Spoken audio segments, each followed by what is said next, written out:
네, 글로벌 증시 마감 시황 전해드리겠습니다. 3대 지수는 일제히 이제 혼조의 흐름을 좀 보여주는 그런 내용을 보여줬었는데요. 자, 지금 시장에서는 어느 정도 이제 관망의 흐름을 보여주면서 좀 더 지켜보자 이런 내용입니다. 우선 키워드는 우크라이나 그리고 공급망과 관련된 내용인데요. 이날은 다우 지수만 거의 이제 포인트로 따졌을 때 몇 포인트 못 올라갔습니다. 결국 하락하면서 마감을 거의 했다고 보시면 되겠고요. S&P 500, 특히 나스닥 지수가 기술주가 크게 밀리면서 이날 하루를 마쳤습니다. 자, 키워드 첫 번째입니다. 우크라이나와 관련된 내용인데요. 이 전쟁과 관련된 부분은 세 가지만 체크해 보시면 됩니다. 우선은 당사국끼리의 얘기가 있었는데요. 4차 협상, 앞서 이제 김수경 앵커 말한 것처럼 불발됐습니다. 그나마 다행인 거는 다음 날 바로 지금 협상을 이어가자라는 내용이 나왔다라는 겁니다. 하지만 시장에서는 이번 회담과 관련해서 지금 우크라이나가 지금 주장을 하고 있는 것이 즉각적인 휴전, 그리고 러시아군을 철수해라. 그리고 일말에 땅도 줄 수도 없다. 이거가 되겠는데요. 아직 받아들여질지 미지수다라는 것이 판단이 되겠습니다. 자, 그렇다면 주변국에서는 어땠을까요? 미국하고 중국이 만났습니다. 만난 이유는 딱 하나입니다. 미국이 러시아를 도와주지 마라. 중국에게 지금 경고를 했다라는 내용. 그리고 또 우려가 될 만한 포인트 세 번째는요. 바로 러시아의 디폴트가 되겠습니다. 지금 채무 불이행에 대한 가능성이 커지고 있고 시장에서도 높게 보고 있습니다. 이번 주 16일까지니까 한 이틀밖에 안 남았습니다. 그런 가운데 러시아가 1억 1,700만 달러, 우리나라 돈으로 따지면 한 1,500억 원 정도의 이자를 내야 되는데 이제 이걸 못 내게 되면 시장에 미칠 영향력이 크기 때문에 시장에서 좀 더 신중하게 하루를 보냈습니다. 자, 두 번째로 봐야 될 것은 바로 이 기술주들 하락 원인이 되겠는데요. 바로 공급망이 되겠습니다. 자, 우선은 중국에서 이 전면 봉쇄가 일부 지역에서 나왔습니다. 어제 국내 시장에도 영향을 미쳤는데요. 우선은 선전시가 되겠고 봉쇄 기간은 14일부터 20일까지 이제 어제부터 닫았습니다. 문제가 되는 이유는 이제 애플의 공급업체가 거기에 다 들어가 있는 그런 동네이기 때문에 문제가 되는 건데요. 대만의 폭스콘의 그런 주요 생산 기지가 이제 14일부터 가동 중단이 됐고 유니마이크론 역시 가동이 중단됐습니다.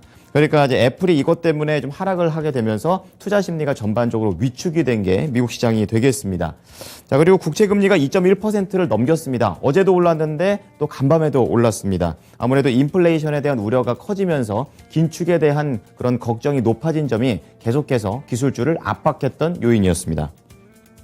자, 다음은 섹터별, 업종별 흐름 체크해 보겠습니다. 어제 1.4% 밀렸고 간밤에는 0.7% 밀렸습니다. 하락은 계속이 됐지만 그래도 좀 낙폭을 축소하게 되면서 시장에서는 지켜보자라는 분위기로 해석을 했는데요. 약간은 혼조로 엇갈리는 모습이었었고 가장 많이 간 것은 금융, 가장 많이 밀린 것은 에너지가 되겠습니다. 자, 그 가운데 금융하고 그리고 IT 같이 묶어서 보시면은 국채 금리가 올랐다고 말씀을 드렸는데 이제 이거에 따라서 이제 금융주는 호재로 받아들이면서 갔고 그리고 IT는 악재로 받아들이면서 하락을 했습니다.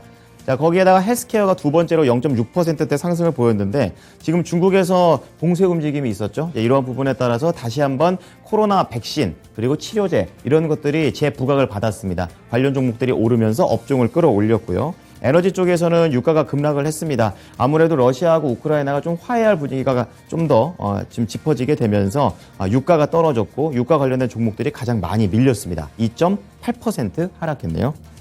자, 다음은 종목별 흐름으로 넘어가 보겠습니다. 이날 시장에서 종목으로 봤을 때는 애플 관련된 종목들 그리고 중국 기업들 거기에다 신재생 관련 종목들이 크게 움직였었습니다.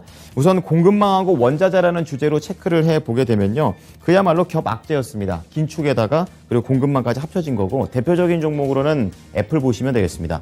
자, 2.6% 하락을 했는데요. 지금 앞서서 말씀드렸다시피 중국의 선전시가 봉쇄를 했습니다. 지금 아이폰 생산 공장이 거의 다 가동 중단이 되어 있고 지난주에 애플이 이제 호평을 받으면서 보여줬었던 아이폰 SE와 같은 이런 신제품들이 이제 직접적인 타격을 입을 수 있을 것이다라는 그런 우려가 반영이 됐습니다. 이렇게 애플이 크게 밀리니까 반도체 쪽에서도 관련 종목들이 하락을 했는데요. 이제 퀄컴이 7.2%, 그리고 아시다시피 스카이웍스가 5.4%, 그리고 같은 업종 내에서 쿼보까지 4.0% 밀리면서 애플 관련된 종목들이 전반적으로 하락을 하면서 안 좋은 분위기가 퍼지는 그런 내용이었습니다. 이렇게 반도체 관련 종목들이 애플 때문에 하락을 하니까 다른 종목들도 투자 심리가 위축이 됐습니다. 지금 필라델피아 반도체 지수가 3거래일 연속으로 하락하면서 이번 주에 시장 역시 굉장히 안 좋게 출발을 하는 모습이었고요. 이제 국내 증시에 영향을 미치는 것이 마이크론 테크놀로지입니다. 4.7%. 메모리 쪽이 좀 많이 밀렸고 비메모리 쪽도 비슷하게 하락했습니다. 엔비디아 3%, AMD 한 2%대의 하락률을 보이게 되면서 제조업체 그리고 장비업체 전반적으로 하락세를 보여줬습니다. 자, 이와 같은 문제점은 자동차한테도 악영향을 미쳤는데요. 테슬라가 3.6%, GM과 포드도 그 비슷하게 1%에서 2% 사이의 하락률을 보여줬습니다.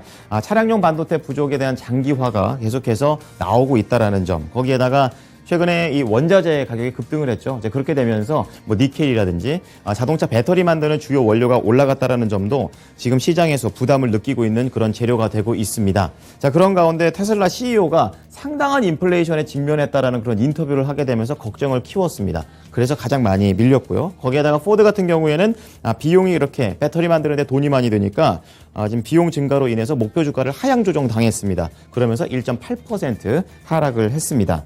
자, 이거와 관련해서 뭐 소비재라든지 여행, 카지노, 동반으로 하락을 한 건데요. 이제 공급난 이슈 때문에 하락을 한 겁니다. 나이키가 4.1%, 스타벅스 역시 4%대 하락률을 보여줬고요. 이제 여행 카지노는 이쪽에 위치되어 있는데 역시 하락을 했습니다. 중국 쪽에서 일부 국가가 일부 동네가 지금 묶이게 되면서 이제 마카오나 홍콩으로의 이런 여행이 좀 더 제한적이다라는 그런 우려가 반영되면서 라스베가스 샌즈가 11%나 급락했고요. 그리고 윈 리조트가 7.5% 하락을 했습니다. 자, 공급난 말고도 다른 이슈가 또 있었습니다. 바로 FOMC와 관련된 내용이 되겠는데요. 이것과 관련해서는 이제 은행주들이 호재를 받아들였습니다. 10년물이 2.1% 지금 추가로 상승을 하게 되면서 은행주 쪽에서는 웰스파고가 가장 강했습니다. 지금 2.8%, 뱅크 오브 아메리카도 2%대의 상승률을 보여줬습니다. 하지만 앞서 말씀드렸던 대로 러시아의 채무 불이행과 관련된 그런 내용들이 있기 때문에 지금 시티은행 같은 경우에는 한 0.1%밖에 못 올랐습니다. 러시아 쪽에 대한 대출 감소가 실제로 나타나게 되면서 실적에 대한 우려가 그대로 반영이 됐습니다. 자, 이날 시장에서 주요한 이런 악재들 사이에서 피해갈 수 있었던 것, 바로 헬스케어가 되겠는데요.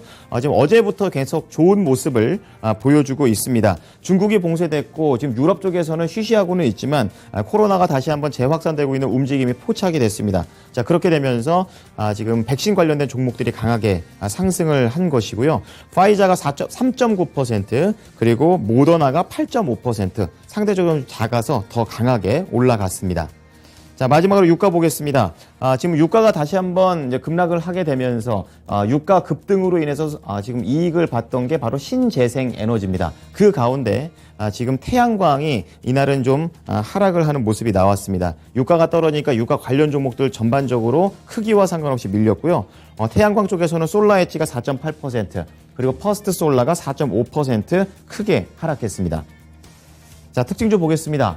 이날 중국과 관련된 종목들이 전반적으로 약했다라고 말씀을 좀 드렸었는데요. 회계 문제가 계속해서 개별적으로 좀 문제가 되고 있습니다. JP모건 체이스에서는 이거를 발목을 잡게 되면서 투자 의견을 비중 축소로 하향 조정을 했고요.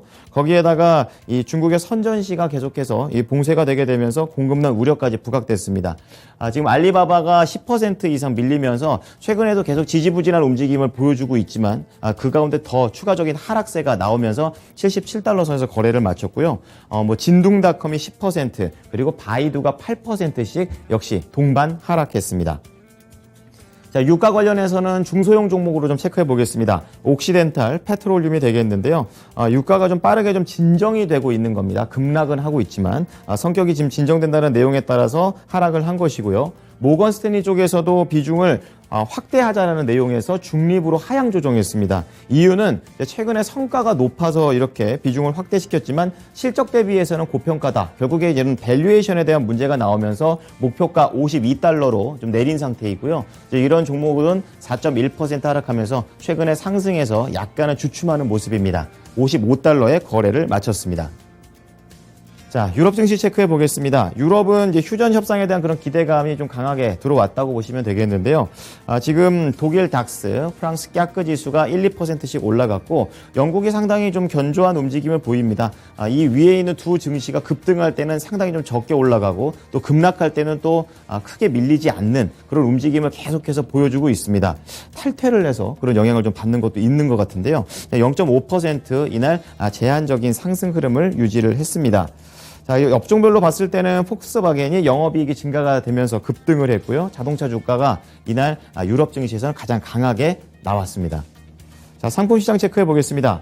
유가가 크게 지금 진정이 됐습니다. 5.8% 크게 밀렸죠. 예, 지금 103달러까지 내려와 있는 그런 흐름입니다. 장중에는 100달러 밑에까지도 내려오기도 하면서 시장에서는 유가가 이제 어느 정도 130달러까지는 못 갔기 때문에 진정 국면에 접어들었다라는 그런 평가를 내렸고요.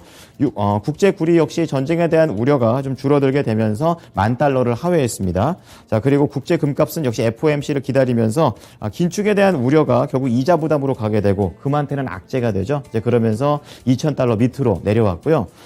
마지막으로 국채 수익률이 긴축에 대한 그런 경계감 속에서 2% 넘게 상승하면서 거래를 마쳤습니다.